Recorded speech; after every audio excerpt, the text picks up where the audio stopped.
somebody this story before, but it continues to be a reminder to me. I had a certain history professor in college who went by the title of Dr. Scott, and that's no coincidence that he had the same last name as me.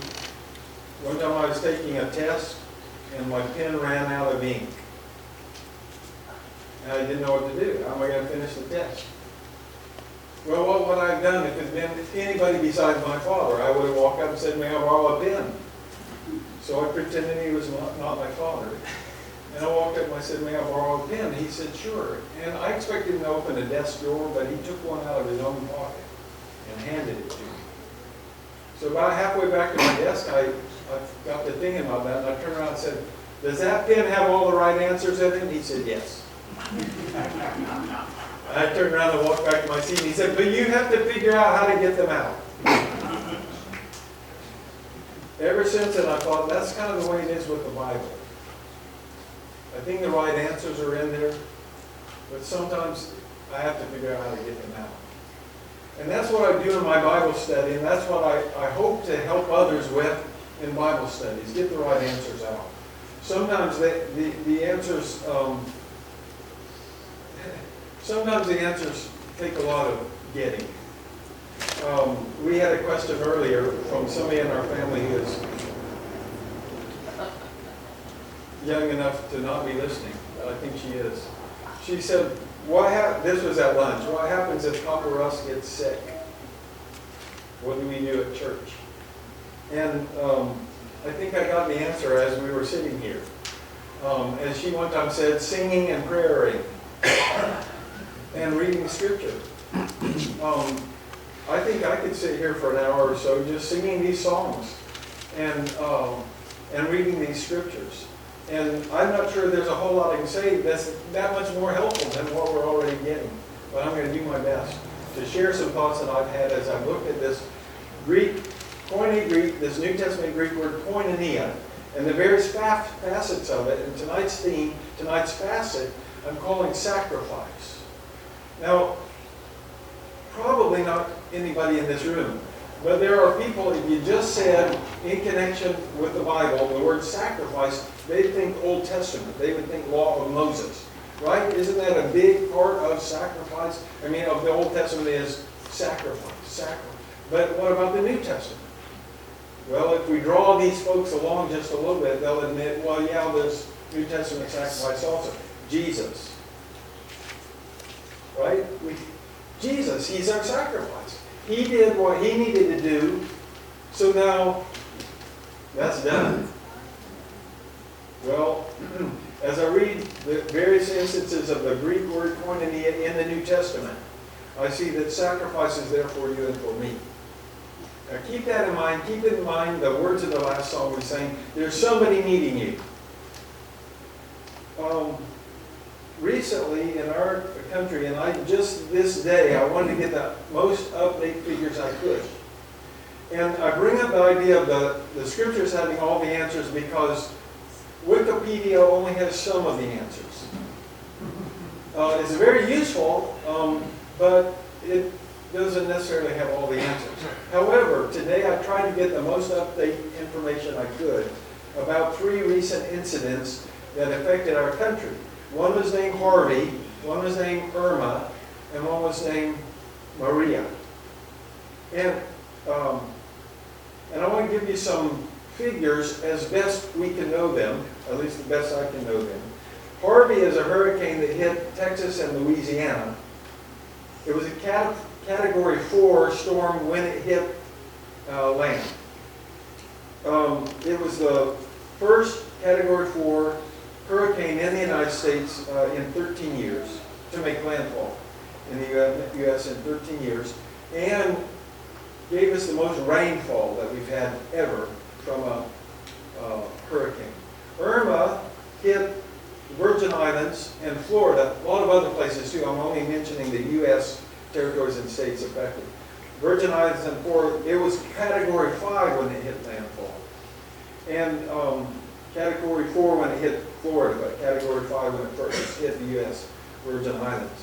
Maria affected Puerto Rico, and the Virgin Islands as a Category 4 storm. The strongest storm Puerto Rico had seen in 85 years.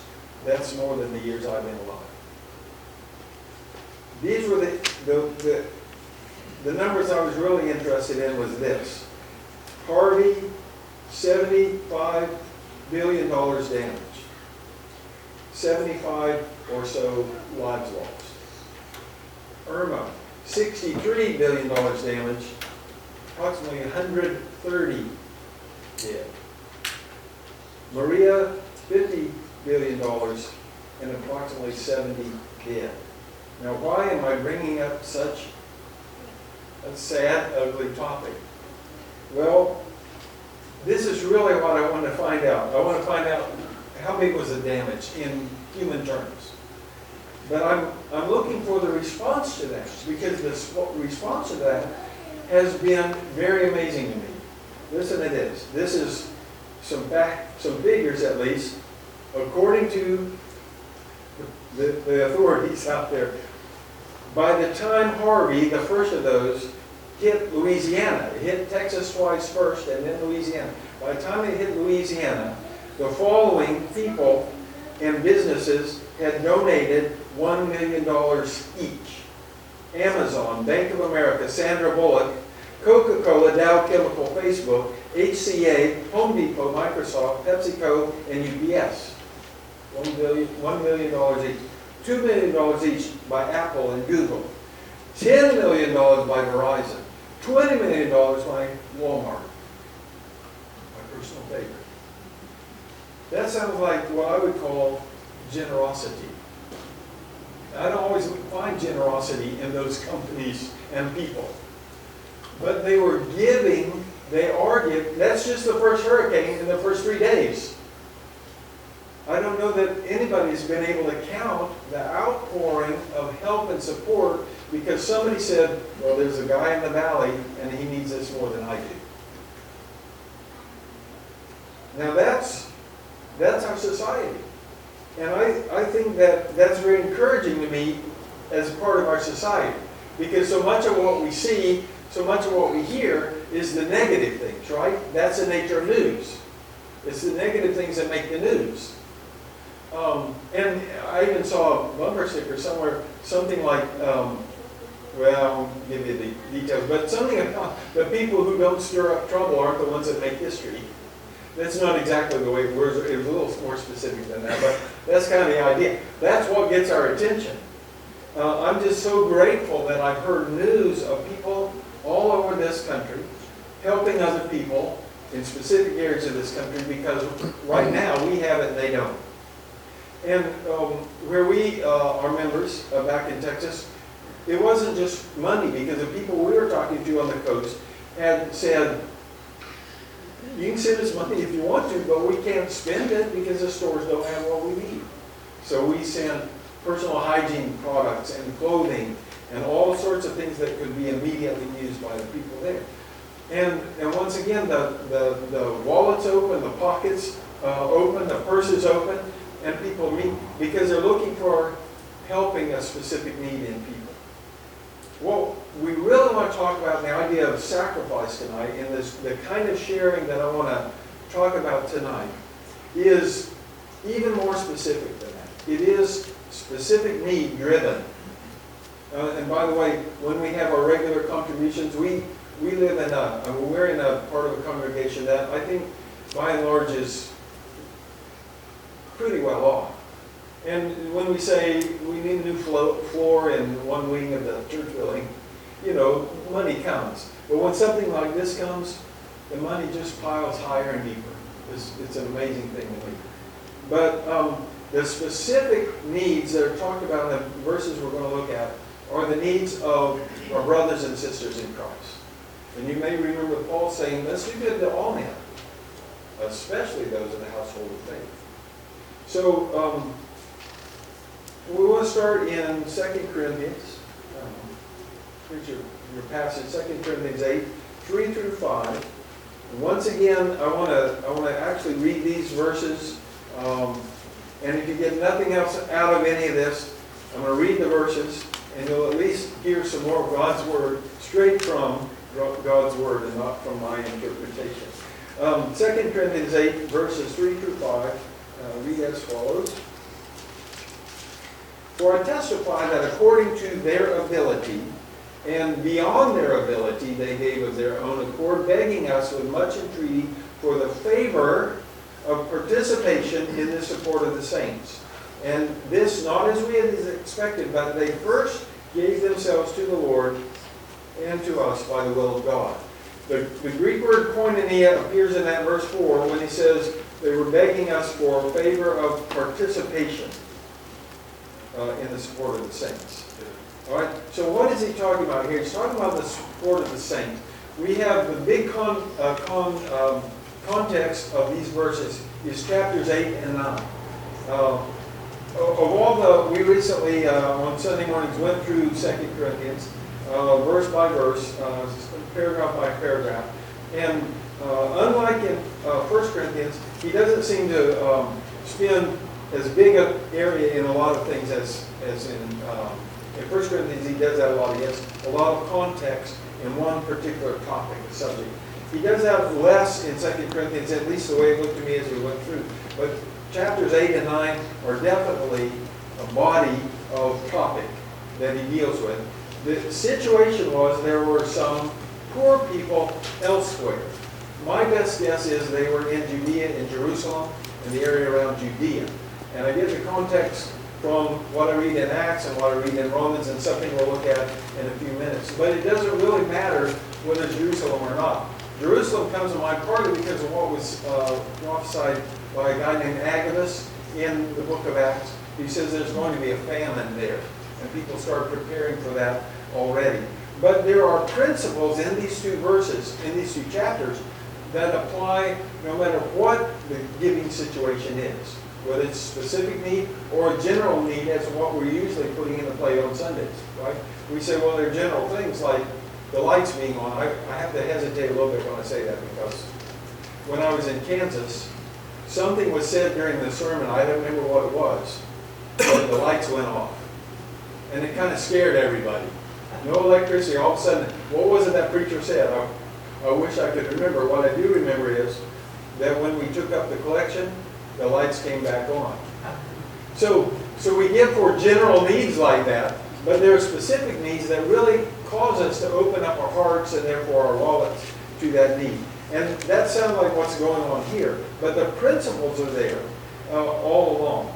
Now I want to mention something just in passing. And once again, this is something that's not on the test, because this is just my thought. But Kathy is the financial secretary where we are. I like to call her the CFO, but she doesn't like that title. But other people, that is a simpler way to explain it. She's the one that runs the church.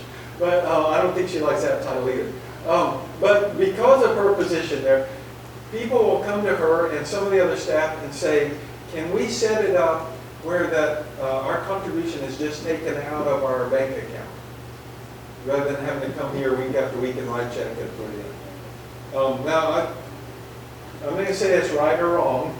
What I'm going to say is, to me, that sounds like a situation where the boss calls his secretary in and says, it's my wife's birthday. Would you please go to the store and buy her a card and send it to her? It's sort of like giving without giving. Not really. It's like giving without thinking about it. And the giving that we do when we're together on Sundays, that's part of our koinonia. That's part of our sharing. I think there's a reason that we're told to do this when we're together on the first day of the week. Now, it might not, these people who want to do this, they may think about it just as hard on Sunday as they do when they're balancing their checkbook or whatever it is they do. But for me, I like the participation with you when on Sunday we collect our money, we take up the collection. I thought if we said, yeah, hey, let's do that, that's great because it's convenient, then I stop myself, I trip over the word convenient.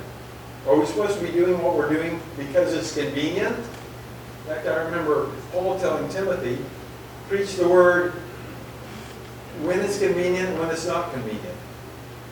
Right? So it's kind of my thought about that. I thought, if we just want to make it all convenient or save time while we're together, why don't we all just get some Welch's and some unleavened bread and keep it at home? You can do that whenever you want to, Do that early Sunday before you come in. We'll cut a lot of time off that. Give more time for the preacher, So I'm watching for his head. Anyway, that's a thought I had. But only that came to mind because I'm looking at the idea of sacrifice. That's not about being more convenient. That's about giving more of myself. So that's what I think in this context. But as I said, this is a specific need, and this specific need is for the saints. Now there's another Bible word that has been abused, misused to the point of abused. And I don't want to do that. But I also don't want to take too much time on a word study there. But it means holy ones. And when it's used in the New Testament, it always means that people that belong to God. They're holy ones because He made them holy. Because Jesus' action made it possible for them to be made holy. Right? So that's what I mean when I say saints, but I got it right out here. He says this is in support of the saints. Now, once again, I'm going to, and this may be the last time ever, but probably not, that I'm going to say, not on the test, this is kind of my thought about it. A fellow comes into my place of business every so often. One time it was twice in a row, like 2 days in a row. But it's not always the same guy. But he always has the same message, and he always has the same thing with him. And it's this wonderful banana nut bread or something like that. Pretty small loaf, but it's only $5 for, well, I need it in one sitting, but I usually don't. And he comes in and he says, would you like to buy some bread to help our ministry? And what they primarily do is get guys off drugs and help them find jobs. And I think that's a worthy cause. That's two worthy causes. Because there are a lot of people in our community that are abusing themselves with substances, and they're not able to even hold a job because of that. And so I think worthy cause, $5, that's only half what I pay my window washer. I can handle this. But they always hand me a business card.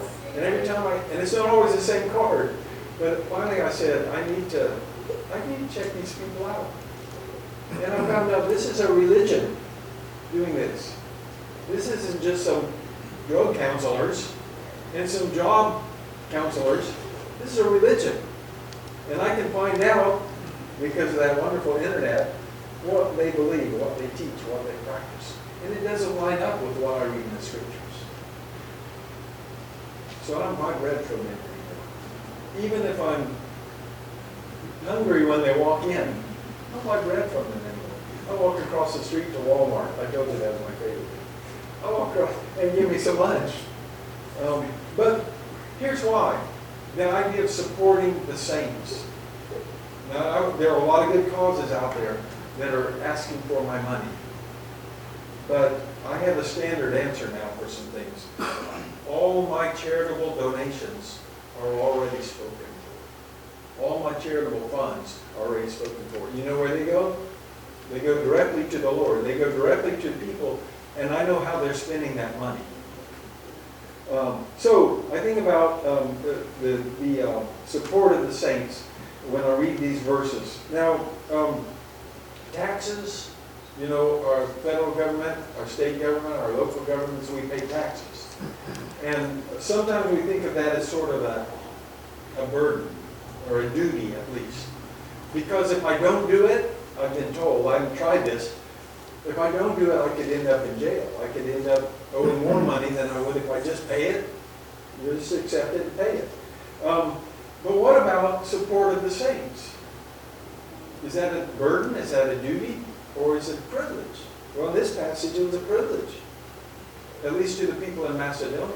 That's what they had done, and that's what we talked about there. I remember discussing in Bible class one time about tithe, the idea of tithe meaning a tenth. And under the old law, they were required to give a tenth of everything. Good round number. It's easy to figure, too. I can do that math in my head usually. If I know where to put that decimal point. But I said, you know what? We live under a better covenant And somebody goes, oh, 3% then. I'm kidding, nobody said that out loud, but that's what happens, in the averages some places. I said, I really like 12%. That's a good Bible number. And somebody said, so is 40. Well, that's what Uncle Sam gets. But it's these people considered it a privilege, and there's some very impressive things about what the Macedonians were doing. First of all, they gave what they were able to give. It was not a requirement. You give 10%, you give 12%, you give 40%. You're able to give more. Now, the federal government may have that kind of authority, but they didn't do that in Paul's day. He said what the Macedonians did was they each gave what they were able to give.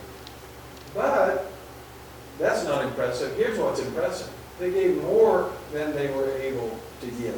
We have a saying in our language, they gave 110%. And we say, well, that's a mathematical impossibility. But Jesus saw it happen in the temple when a widow gave her 2 small copper coins, and that was more than she could afford to give. And that's what the Macedonians had did. Well, how in the world is that possible? They also gave voluntarily. And as I said, we've got all these people contributing to hurricane relief. The government's already taking everything they want from these people, and yet they're giving more than that because they see a specific need. Macedonians weren't required to give that for that cause. They gave voluntarily. In fact, they begged intensely for the privilege of giving. Well, how in the world is that possible? The only way I can see it is what it says right there. First, they gave themselves to God. I have a collection of little proverbs that didn't come from the Bible, so they're not authoritative, but they're kind of fun somehow. And one of them said, it doesn't take much of a man to be a Christian, but it takes all of it. Okay, I read it twice when I saw it. I'm going to say it twice. It doesn't take much of a man to be a Christian, but it takes all of it. That's real. Isn't that what, when we think of sacrifice in the Old Testament, giving 10% could have been a sacrifice. But what Jesus did in that New Testament sacrifice is he gave himself. And so I often pray when we're out loud if I'm asked to, but silently if I'm not, at the time we collect on Sunday morning, that God would help us to get ourselves to Him. Because if you give yourself, there's nothing left to give. I mean, there's nothing to hold back. There's nothing held back if I give all myself to the Lord. And so the first principle I want to think about is this is done in support of the saints. And that's the kind of love that we've been singing about tonight, the love of brothers and sisters. The second passage I want to read is from Romans chapter 15. And in this case, I am confident that it is that situation in Judea, in Jerusalem, Judea, that is being addressed. This is verses 26 and 27. For Macedonia and Achaia have been pleased to make a contribution, that's the Greek word koinonia, for the poor among the saints in Jerusalem. Yes, they were pleased to do so, and they are indebted to them. For if the Gentiles have shared in their spiritual things, they are indebted to minister to them also in spiritual things. So when this verse 27 said shared, that's a form of this word, koinonia. Koinonia being the sharing. So they wanted, he said, Macedonia and Achaia have made a sharing for the poor in Jerusalem. And what they did was, then they were pleased to make that, and they are indebted to them because of some other sharing that took place. And so what comes to my mind is that this sharing is not just stuff. It's not just material things. It's more than that. It's the sharing of spiritual things. We try to be careful with the funds that we use where we are, if it goes to something like rebuilding houses that have been destroyed. So that they know that we are doing this because of blessings, spiritual blessings that we've received from the Lord. Yes, physical blessings. We have some money right now that you don't. we had some ability to come in here and help rebuild and help you out in this way. But we are doing it because of the spiritual blessings that we have in Christ. Now, that may not result in people being converted to Christ, at least not initially. But at least we are helping in that way so that it opens the door to doing it. Isn't that what Jesus did? You know, if I'm born blind and I'm feeling around, I hear the son of David's walking by him and say, let me have him. I want my eyesight back. Was Jesus just concerned about us having our physical eyesight? No. He did that, and then so that he would get the attention of people and he could share the good news with them. And now we share the good news too. So this is definitely about Jerusalem. Here's what the people in Macedonia and Achaia had done. See, when he's writing to Corinthians, he's writing to people in Achaia. We call it southern Greece now. But he's writing about people in Macedonia, which we now have a nation of Macedonia, but it's also southern Greece, northern Greece. So he's appealing to the Achaeans. You need to do, well, I'm not going to force you, but think about doing what the Achaeans did, what the Macedonians did. Now he's saying to the people in Rome, this is what Macedonia and Achaia did. It sounded to me like it worked, like the plea in 2 Corinthians 8 and 9 worked. And he says about them that they took pleasure in. They were delighted to help in the support of the saints. Why? Because they're so rich. They needed the tax deduction. I can't speak for all that list of people that I gave at the first that had given $1 million and more. Yeah, if I gave $1 million to that, I'd be begging for your money tonight. But some, you know, we've got a tax system that kind of rewards that. And I can't speak to the hearts of these people. I really like to believe they did it because they want to help you. You know, and if I'm Walmart, I want you to shop at Walmart. And if I make the news because I gave $2 million, if that makes you feel better about me, bring it on. All right? But these people did it because they knew there was a need. We're going to help support the saints. And see, there it is again, verse 26, the support of the saints. But now, they said we're helping them with physical possessions because these Gentiles in Greece feel indebted to the people back in Judea. Why would they feel indebted? Well, that's where the ecclesia, that's where the church, that's where Jesus' body began. It began in a big way, 3,000. To me, that's a big number. Began in a big way, but that was a mustard seed compared to what it grew into.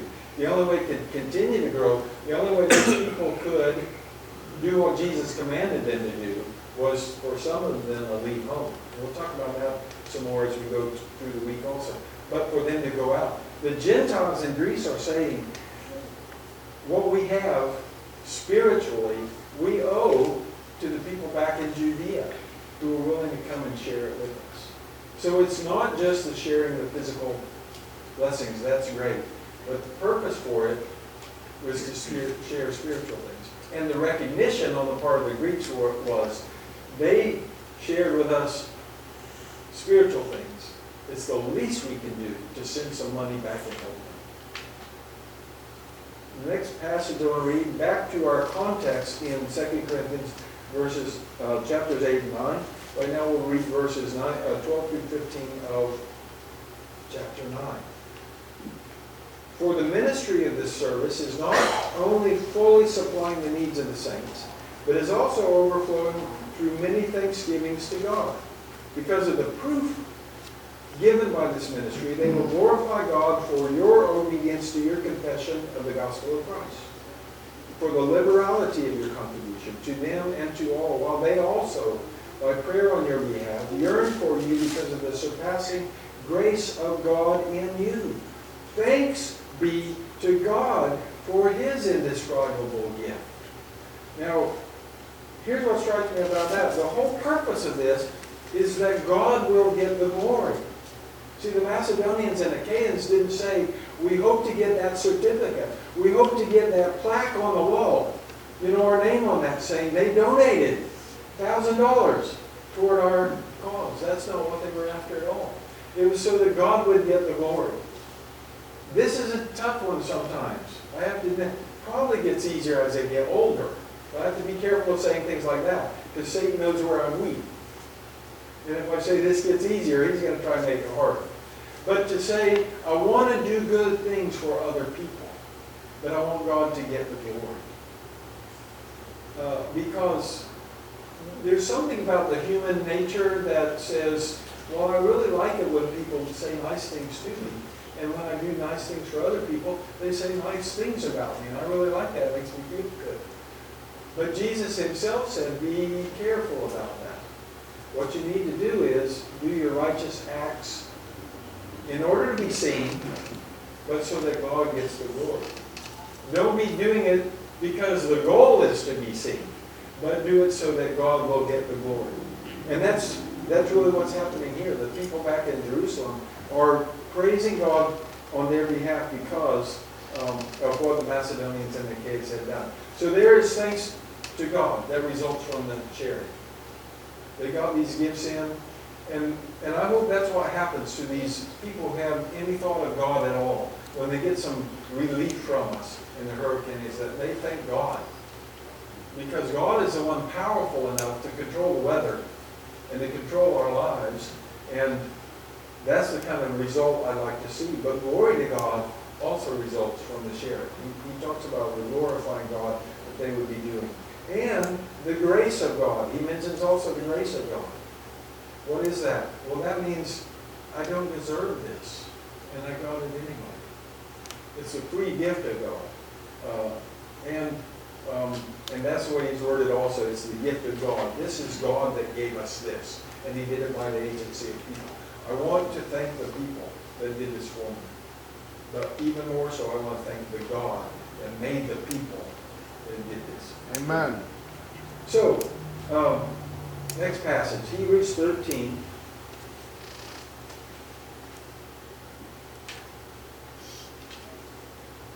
And we'll read verses 15 and 16. Through him, then, let us continually offer up the sacrifice of praise to God, that is, the fruit of lips that give thanks to his name. And do not neglect doing good and sharing, koinonia, for with such sacrifices God is pleased. So, the last thing I'd like to point out is that this kind of sharing is in partnership with praise. Because he talks about two different things there that are sacrifices. The first is praise, and the second is sharing with others in a physical way. Now, to give you a little context on what's going on here, I want to point out that whoever wrote Hebrews calls it a brief letter in verse 22. Now, you read this, if you're reading straight through your New Testament, you get to it right after Philemon, which is about this big. And then you get to Hebrews, and it's 13 chapters long, the way we divide it up. The writer didn't do that. And he repeats himself a lot, because he knows that principle about the 3 R's of learning, which I won't repeat.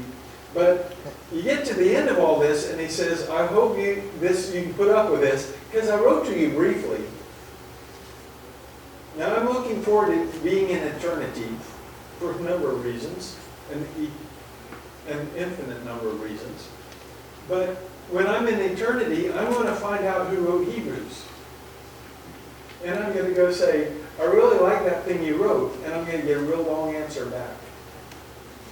Even if there's no question in that.